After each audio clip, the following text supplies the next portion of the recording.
Hello नमस्कार good evening. आप सभी का एक बार फिर से हार्दिक स्वागत है।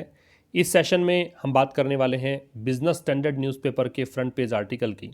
और जैसा कि आप जानते हैं कि इस चैनल पर आप इंग्लिश सीखते हैं इंग्लिश न्यूज़पेपर के माध्यम से। काफ़ी लंबा समय बीत गया है, बहुत समय हो गया है कि इंग्लिश न्यूज़पेपर मैं पढ़ाता रहा हूँ इस चैनल पर। काफ़ी सारे सेशंस हो चुके हैं, लगभग 500 से ज़्यादा सेशंस यहाँ पे इंग्लिश न्यूज़पेपर के सेशंस आपको दिखेंगे अगर आप प्लेलिस्ट में जाकर देखते हैं। तो द हिंदू एडिटोरियल तो आप मेरे साथ पढ़ते ही हैं हर शाम 5 बजे मंडे टू फ्राइडे। साथ ही पिछले कुछ दिनों से ये सेशन भी स्टार्ट किया हुआ है। नंबर 7 ये सेशन है, तो 6 सेशंस पहले हो चुके हैं, वो भी ज़रूर जाके देखिएगा। और यकीनन आप विश्वास करिएगा इस बात पर कि अगर आपने अंग्रेजी अखबार पढ़ना सीख लिया तो अंग्रेजी की जो अंडरस्टैंडिंग है वो औरों से बहुत ज़्यादा बेहतर आपकी होगी। और काफ़ी बच्चों ने सीखा भी है, इसमें कोई किंतु परंतु ही नहीं है।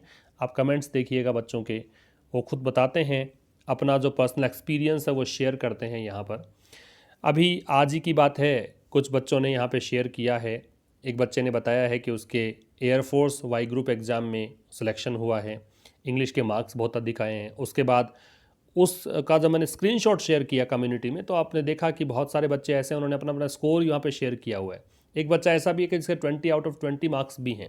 अब मैं ये नहीं कह रहा कि मेरी वजह से ही नंबर आए होंगे, डेफिनेटली उस बच्चे ने पढ़ाई की है, लेकिन अगर आप किसी एक दिशा में प्रयास करते हैं तो सफलता ज़रूर मिलती है। यही एक संकेत मिलता है इस तरह की कहानियों से, तो उस कहानी में आपका नाम भी जुड़ेगा। इसी आशा के साथ आइए स्टार्ट करते हैं आज का सेशन। टाइटल दिया है economic recovery stronger than expected. Economic recovery का मतलब समझ गए होंगे आप। इकोनॉमिक का मतलब आर्थिक होता है, रिकवरी से मतलब क्या है कि आर्थिक रिकवरी का मतलब भी कोविड-19 के कारण जो अर्थव्यवस्था चौपट हो चुकी थी उसकी रिकवरी का मतलब फिर से वो सही होना, वो फिर से पुनर्बहाल कह सकते हो उसको। तो वो जो इकोनॉमिक रिकवरी है, स्ट्रोंगर देन एक्सपेक्टेड का मतलब जितनी की आशा की गई थी उससे ज़्यादा यहाँ पे स्ट्रोंगर है। ये डिग्री कंपैरेटिव है, और डिग्री कंपैरेटिव अपने बाद में देन लेता है। कई बार एग्जाम में THEN दे रखा होता है इसके स्थान पर, कॉमन एरर वाले प्रश्नों में वो गलत कर देना होता है आपको। कई बार फ्लो में ज़्यादा हम ध्यान नहीं देते हैं। अगर आप मेटिकुलस अप्रोच नहीं रखेंगे, थोड़ा ढंग से नहीं देखेंगे, तो आप गलती कर बैठेंगे वहाँ पे। तो थोड़ा पूरा पढ़ के चलना है। ये बात RBI गवर्नर ने कही है, ठीक है। तो RBI गवर्नर ने कहा है कि जो इकोनॉमिक रिकवरी रही है वो जितनी आशा हमने की थी उससे ज़्यादा स्ट्रॉन्ग रही है। अब आइए विस्तार से पढ़ेंगे इस आर्टिकल को। क्या कहना चाहता है? A day before the release of the second quarter growth numbers. एक दिन पहले, किससे पहले? द रिलीज आंकड़े जो रिलीज करते हैं उसी की बात है। Of the second quarter growth numbers. Second quarter का मतलब देखो, फर्स्ट क्वार्टर जो होता है वित्त वर्ष का वो होता है अप्रैल, मई और जून। सेकेंड क्वार्टर है वो जुलाई, अगस्त एंड सितंबर, ठीक है। अब ये अक्टूबर, नवंबर, दिसंबर, ये थर्ड क्वार्टर चल रहा है। तो सेकेंड क्वार्टर के क्या ग्रोथ रही, जो ग्रोथ के आंकड़े हैं उसको रिलीज कर दिए जाने से एक दिन पहले। अब देखो दो चीज़ें यहाँ पे नाउन है, एक तो ये डे नाउन है, एक यहाँ पे रिलीज नाउन है। यहाँ पे ये जो ग्रोथ है ये भी नाउन है, नंबर्स भी नाउन है, ठीक है। क्यों नाउन है पता लग जाता है आर्टिकल को देख कर। ये देखो ए है, ये देखो द है, यहाँ पे द है, हालांकि ये सेकंड है, वो तो आपका एडजेक्टिव है। क्वार्टर भी नाउन, ग्रोथ भी नाउन, नंबर्स भी नाउन, ठीक है। तो कह रहा है कि एक दिन पहले, किससे एक दिन पहले? कि जो दूसरा जो तिमाही है, सेकंड क्वार्टर है, उसके ग्रोथ नंबर्स को रिलीज करने के एक दिन पहले reserve bank of India governor, ये RBI के गवर्नर हैं। अब देखो रिजर्व बैंक ऑफ इंडिया से पहले द आता है, लेकिन ये गवर्नर की बात कर रहा है, इस कारण से द नहीं लगा रखा। नाम है इनका शक्तिकांता दास। ऑन थर्सडे, ये काफ़ी बार हमारी चर्चा हुई है इस बिंदु पर कि जब भी आप किसी डे का नाम लेते हैं तो उससे पहले ऑन का प्रयोग करते हैं। लेकिन अब उस दिन पर्टिकुलर डे की बात ना करके आप उस डे से लेकर आज तक की बात करते हो तो फिर सिंस लग जाता है यहाँ पे। तो कह रहा है कि थर्सडे को सेड कहा। अब देखो कई बार आपको लगता है कि यहाँ पे दैट आना चाहिए, अब अगर दैट नहीं भी लगाओगे तो भी काम चलेगा। यहाँ पे ऐसा मान लिया जाता है कि दैट तो है ही, वरना दैट लगता है रूल्स के अकॉर्डिंग। तो RBI के गवर्नर शक्तिकांता दास ने सेकेंड क्वार्टर के जो ग्रोथ नंबर्स है उसको रिलीज करने के एक दिन पहले इन्होंने क्या कहा थर्सडे को कि द इकोनॉमी हैड एग्जिबिटेड का मतलब होता है प्रदर्शन करना। आपने एग्जीबिशन सुना होगा, EXHIBITION, एग्जीबिशन का प्रदर्शन होता है। तो एग्जिबिट यहाँ पे वर्ब है, इसका मतलब दिखाना, शो करना।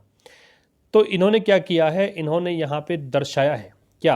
अ स्ट्रोंगर देन एक्सपेक्टेड पिकअप का मतलब ग्रोथ, पिकअप का मतलब क्या होता है? Growth. In momentum of recovery, momentum का मतलब गति होती है, ठीक है। तो मोमेंटम ऑफ रिकवरी जो है, रिकवरी की जो गति है, उसमें जो ये पिकअप दिखाया है वो स्ट्रोंगर देन एक्सपेक्टेड है, जितना की आशा की गई थी उससे कहीं ज़्यादा है। वही बात यहाँ पे है जो आपने हेडलाइन में मेरे साथ पढ़ी है। बट वार्नड, लेकिन साथ ही इन्होंने क्या किया है, चेतावनी दी है, that the recent surge, surge का मतलब लिखो सडन ग्रोथ, सर्ज का मतलब सडन ग्रोथ, ठीक है। अचानक से जो वृद्धि होती है उसे कहते हैं सर्ज। लेकिन ये जो हाल ही में वृद्धि हुई है इन कोविड-19 इन्फेक्शंस, किसमें? कोविड-19 के संक्रमणों में, इन एडवांस्ड इकोनॉमीज, कहाँ पर? एडवांस्ड इकोनॉमीज, ऐसी अर्थव्यवस्थाओं की बात है जो एडवांस्ड है, ये मतलब देशों की बात है जो एडवांस्ड है, जो एडवांस स्तर की अर्थव्यवस्था रखने वाले जो अर्थव्यवस्थाएं मतलब देश हैं उनकी बात है। And parts of India, Bharat के कुछ हिस्सों में कंटिन्यूड। तो ये जो रिसेंट सर्ज है, ये सब्जेक्ट है, इसने लगातार जारी रखा है to pose a potent risk to growth. Pose का मतलब यहाँ पे खड़ा करना है, रेज करना है। तो यहाँ पे कंटिन्यू किया है इसने, इन संक्रमणों ने, ये लगातार अचानक जो उछाल आया है संक्रमण में, तो इसने खड़ा किया है लगातार क्या? अ पोटेंट रिस्क। पोटेंट का मतलब इसमें ये एक कैपेसिटी है, क्षमता है।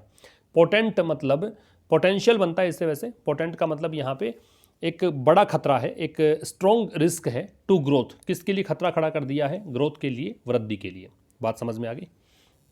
तो यहाँ तक की बात को मैं रिपीट करूंगा, अगर समराइज करूंगा तो ये कहना चाहता है, शक्तिकांता दास जो कि आरबीआई के गवर्नर हैं, इन्होंने सेकंड क्वार्टर के ग्रोथ नंबर्स इनको रिलीज करने थे, उसके एक दिन पहले गुरुवार को इन्होंने कहा कि अर्थव्यवस्था ने जितनी की लग रहा था, जो एक्सपेक्टेड था, उससे कहीं ज़्यादा यहाँ पे इन्होंने पिकअप किया है, मतलब उछाल आया है इसमें। लेकिन चेतावनी दी है कि हाल ही में जो अचानक उछाल आया है कोविड-19 के संक्रमणों में कुछ एडवांस्ड इकोनॉमीज़ में और भारत के कुछ हिस्सों में, इसने लगातार जारी रखा है किस चीज़ का? एक पोटेंट रिस्क बन के रहा है ग्रोथ के लिए, एक खतरा बन के रहा है ग्रोथ के लिए, और बड़ा खतरा।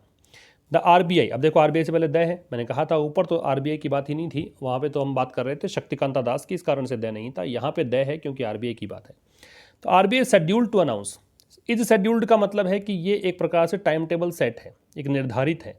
तो आरबीआई जो है is scheduled to announce its monetary policy next week. तो मतलब टाइम टेबल सेट किया हुआ है, ये पैसिव वॉइस है, इज के साथ थर्ड फॉर्म है। टू अनाउंस, घोषणा करने का, इट्स मॉनेटरी पॉलिसी, इट्स आ रहा है आरबीआई के लिए पॉजेसिव एडजेक्टिव, कि ये अपनी मौद्रिक नीति की घोषणा करेगा अगले सप्ताह। वेयर इट इज एक्सपेक्टेड, जहां की इससे आशा है, ये भी पैसिव वॉइस है, इज के साथ थर्ड फॉर्म, जहां पर आरबीआई से आशा है। To give its outlook on growth, कि आरबीआई यहां पर ग्रोथ पर अपना आउटलुक देगा। आउटलुक का मतलब क्या होता है? दृष्टिकोण, नजरिया। तो ग्रोथ को लेकर अपना एक दृष्टिकोण बताएगा। थोड़ी सी जानकारी देखो यहाँ पे अलग अलग मुद्दों पर। ऑन कैपिटल अकाउंट कन्वर्टिबिलिटी, अब शक्तिकांता दास ने इस मुद्दे पर क्या कहा?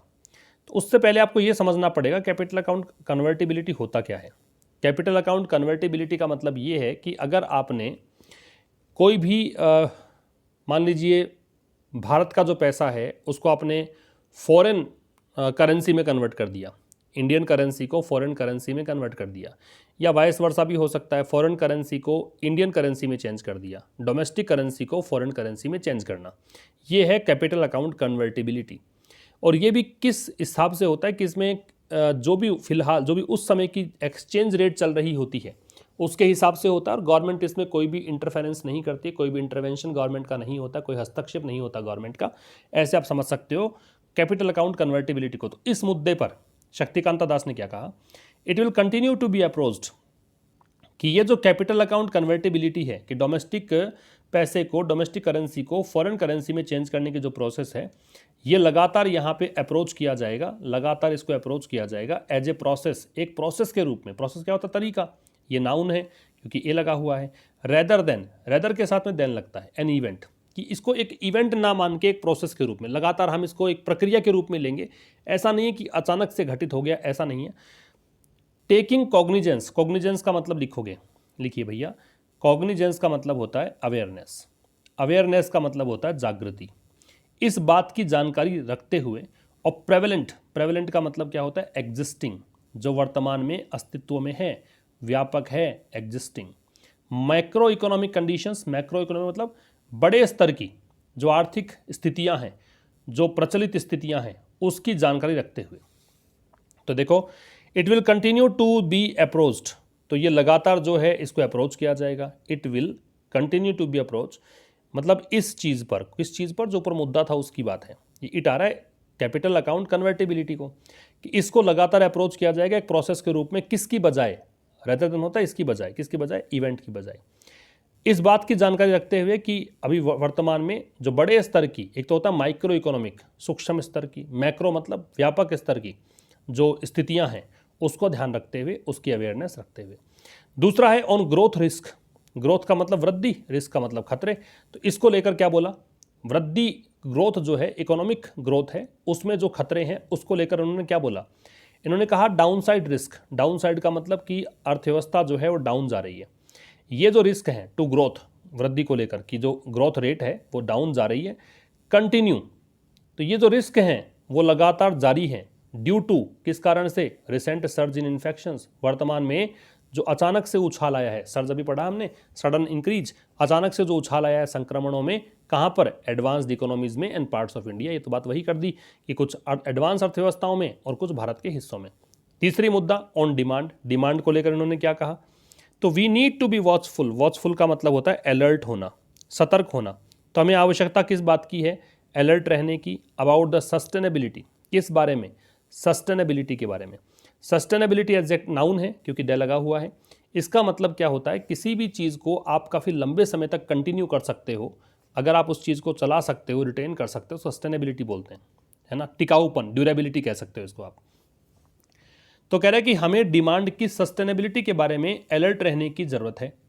आफ्टर फेस्टिवल्स, किसके बाद में, फेस्टिवल्स मतलब चूंकि दिवाली का त्यौहार निकल चुका, अभी क्रिसमस आ जाए, क्रिसमस निकल जाएगा, उसके बाद हमें ज़रूरत पड़ेगी कि ये डिमांड जैसी वर्तमान में है वैसी बनी रहे। वर्तमान में तो बढ़िया स्तर पे चल रही है डिमांड, तो वैसी डिमांड फेस्टिवल्स के बाद में भी रहे, इसके बारे में ध्यान रखना पड़ेगा, सतर्क रहना पड़ेगा। एंड ए पॉसिबल रीअसेसमेंट, और संभवतया, रीअसेसमेंट का मतलब पुनर्मूल्यांकन, री का मतलब पुनः, दोबारा, असेसमेंट का मूल्यांकन, of market expectations. Market expect मतलब जो मार्केट में आशा रखी जाती है, एक्सपेक्टेशन रखे जाते हैं सराउंडिंग द वैक्सीन, किसके इर्द गिर्द एक्सपेक्टेशंस, वो एक्सपेक्टेशंस जो कि वैक्सीन के एक्सपेक्टेशन है कि वैक्सीन जल्द से जल्द आ जाए। जैसे ही वैक्सीन आ जाएगी तो सब कुछ नॉर्मल हो जाएगा, अर्थव्यवस्था भी फिर से एक अपवार्ड ट्रेंड की ओर देखने में आएगी, ऊपर की ओर जाएगी। तो ये सब चीज़ें इसमें कही गई हैं। तो ये था दोस्तों आज के इस नंबर 7 आर्टिकल में। मुलाकात होगी नेक्स्ट आर्टिकल में जल्द ही, तब तक के लिए नमस्कार, थैंक यू वेरी मच।